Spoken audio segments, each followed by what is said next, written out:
the BBI meeting that is going to be held in Kisii on Friday, and other issues that pertains the Kisii County government. So my name is Osoro. I'm the Member of Parliament for South Mugrango constituency that is in Kisii County.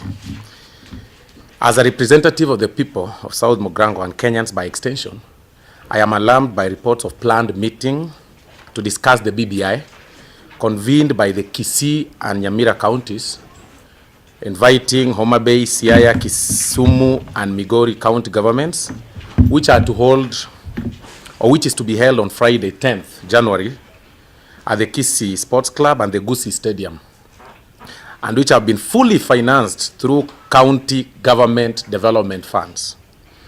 These meetings will cost the taxpayer more than 50 million shillings, with Kisii County contributing 18 million shillings, Nyamira 7 million shillings, and the four other counties contributing the balance.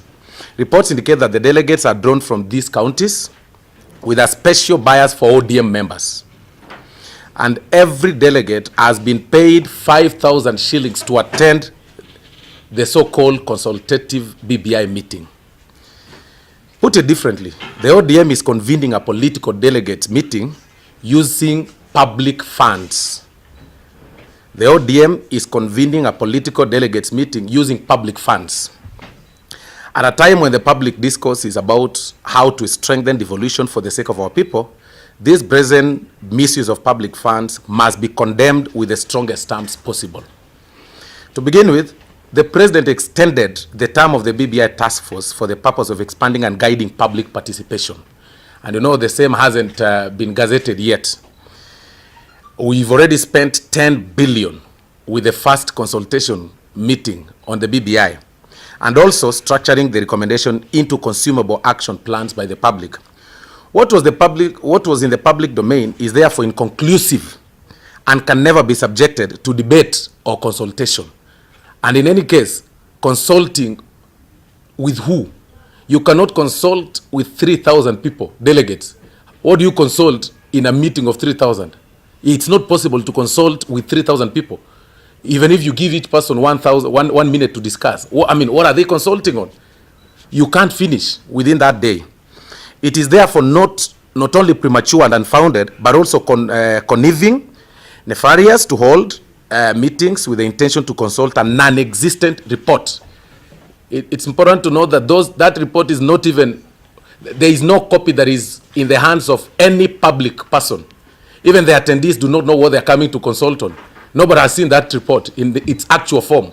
There is no hard copy that has been displayed or disbursed amongst the members of the public. This can only be interpreted as an illegal move, which is geared towards diverting public money to private pockets, which should be considered criminal at its best. This is coupled with numerous reports of gross ineptitude at the Kisii County government regarding the execution and implementation of public projects. And that is why the luxury of spending expressed in the use of development funds in the meeting is very baffling. For example, we are spending 18 million as Kisii County government when the Suneka market, which we've already spent 65 million from the county government, is still not in use. It's actually quarter way done. And yet its completion, it was budgeted for 100 million. It's already a skeleton. And several county roads within the South Mugrango, which had been earmarked for development, have not been done. I would like to ask the county government this very good question, that between a public market and an obviously useless meeting, we should have the priority. Why should we put 18 million for a useless meeting when roads are impassable? Why should we place 18 million from the county coffers when there is a market that is incomplete?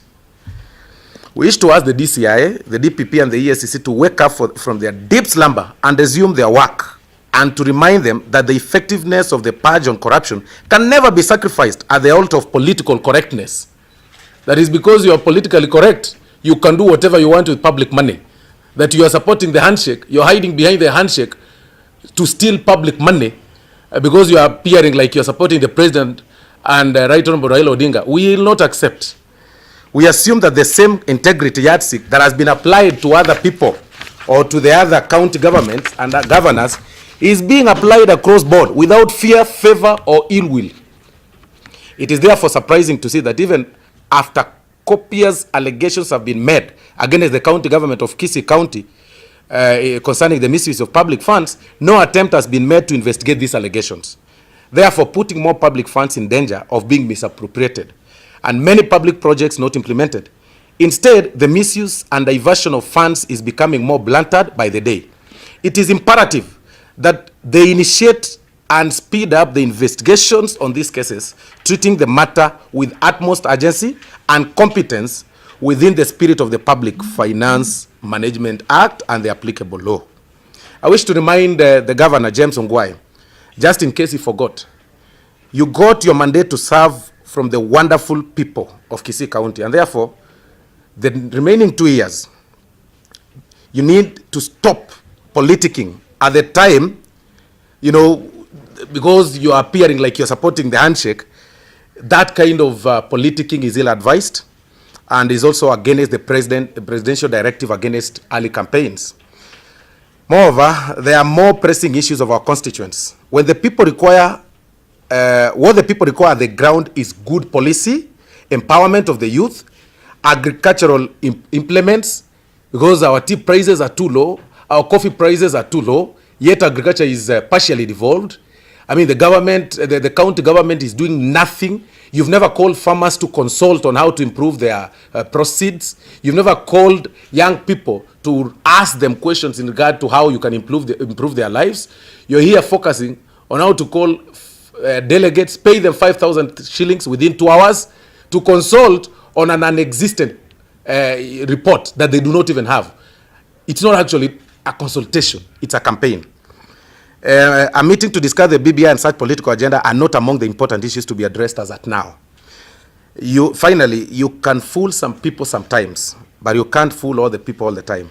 The people of Kisii County are watching and will not hesitate to raise concerns as and when they arise, because that is their constitutional right.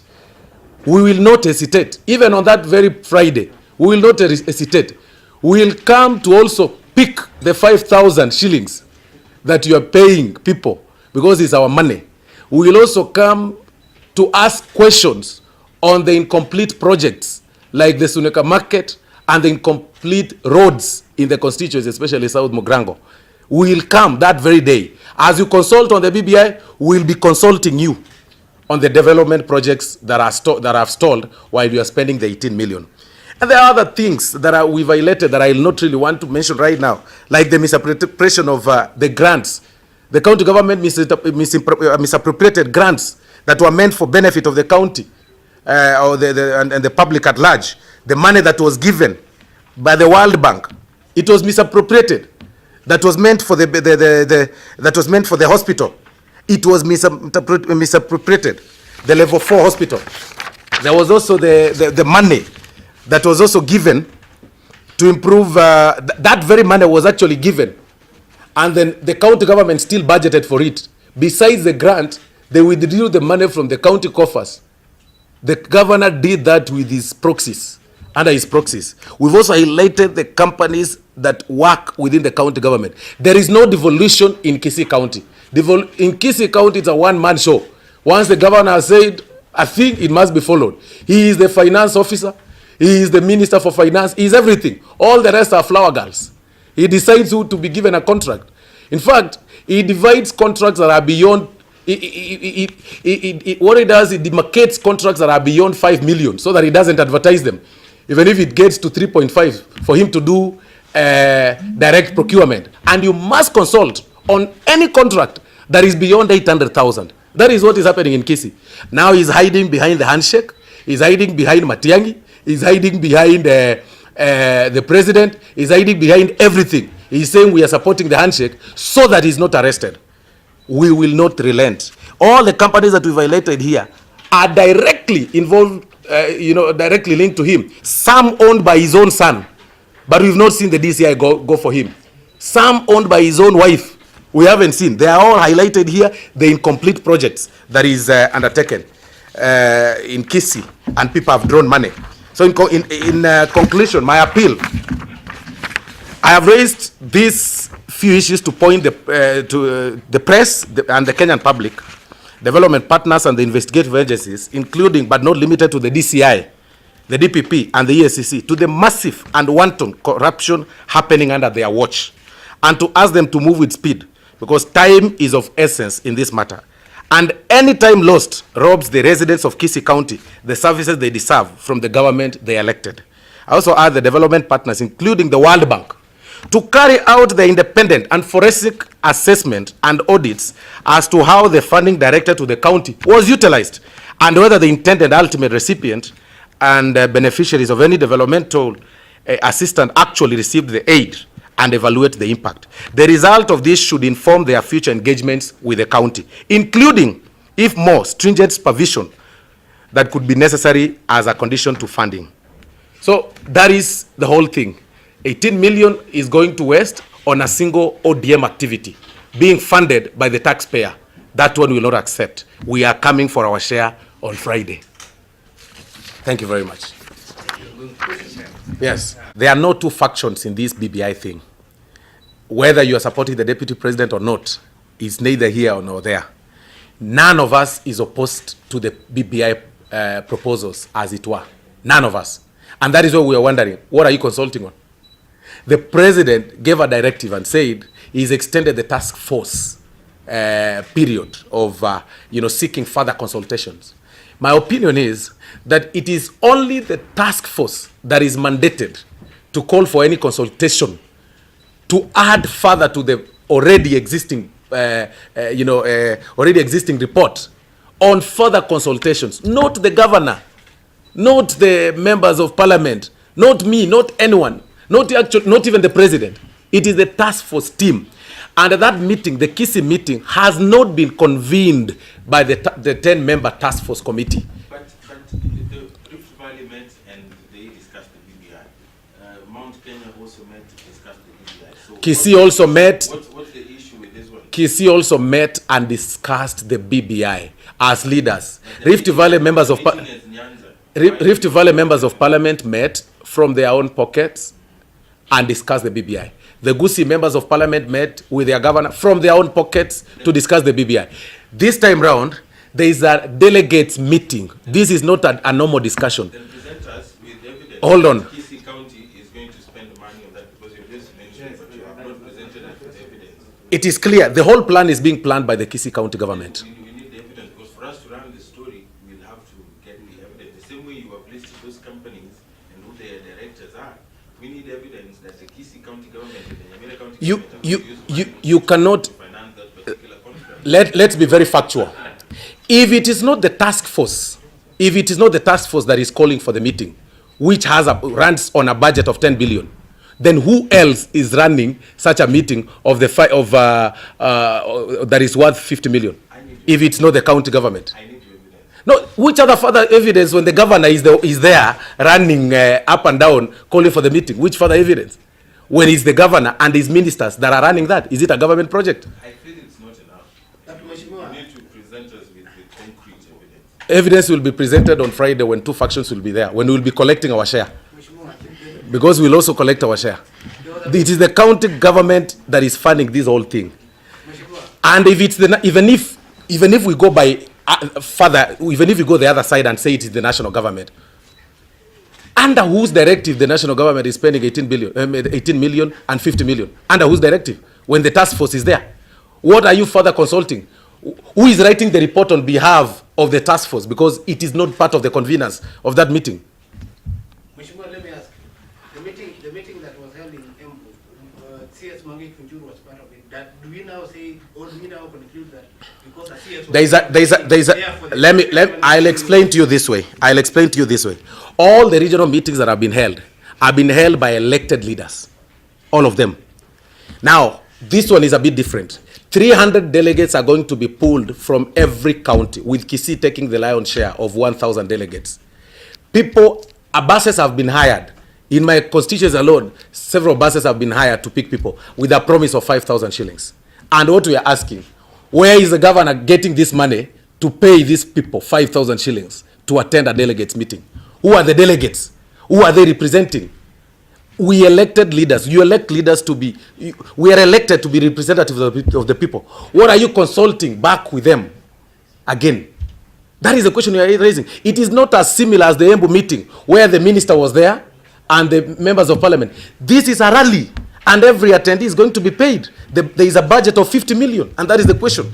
Sure. One last one for me. You were claiming that Kenyans are not the deputy president, and some of your colleagues have been on the record opposing some proposals or some things which are being advanced by your fellow politicians.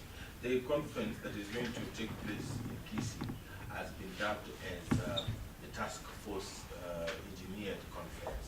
And now you're saying that ODM is using it. You've described it as an ODM meeting.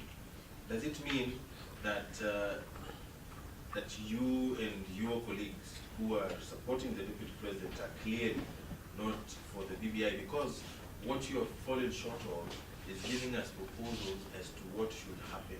You've only said that you oppose the conference, but you've not told us what. Because this is building bridges. So we'll build bridges. We'll bring. They've invited specific people. We've also invited other specific people to attend that meeting and make sure they get their share of 5,000 shillings because this is public money. Research has been done over time. What you've seen as I highlight here are a series of events and unfortunate circumstances that have happened within the Kisii County for a period of some actually. I found this whole thing of the handshake along the way.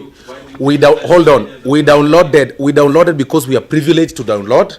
But my grandmother in the village needs a hard copy. And that is not my role. There is a 10 budget from the task force to print those copies and send to them. It is not the responsibility of a member of parliament. It is actually not enshrined under Article 95 that I need to print copies of the BBI and give my people. It is not possible. Yes, it's not under my role. Thank you very much.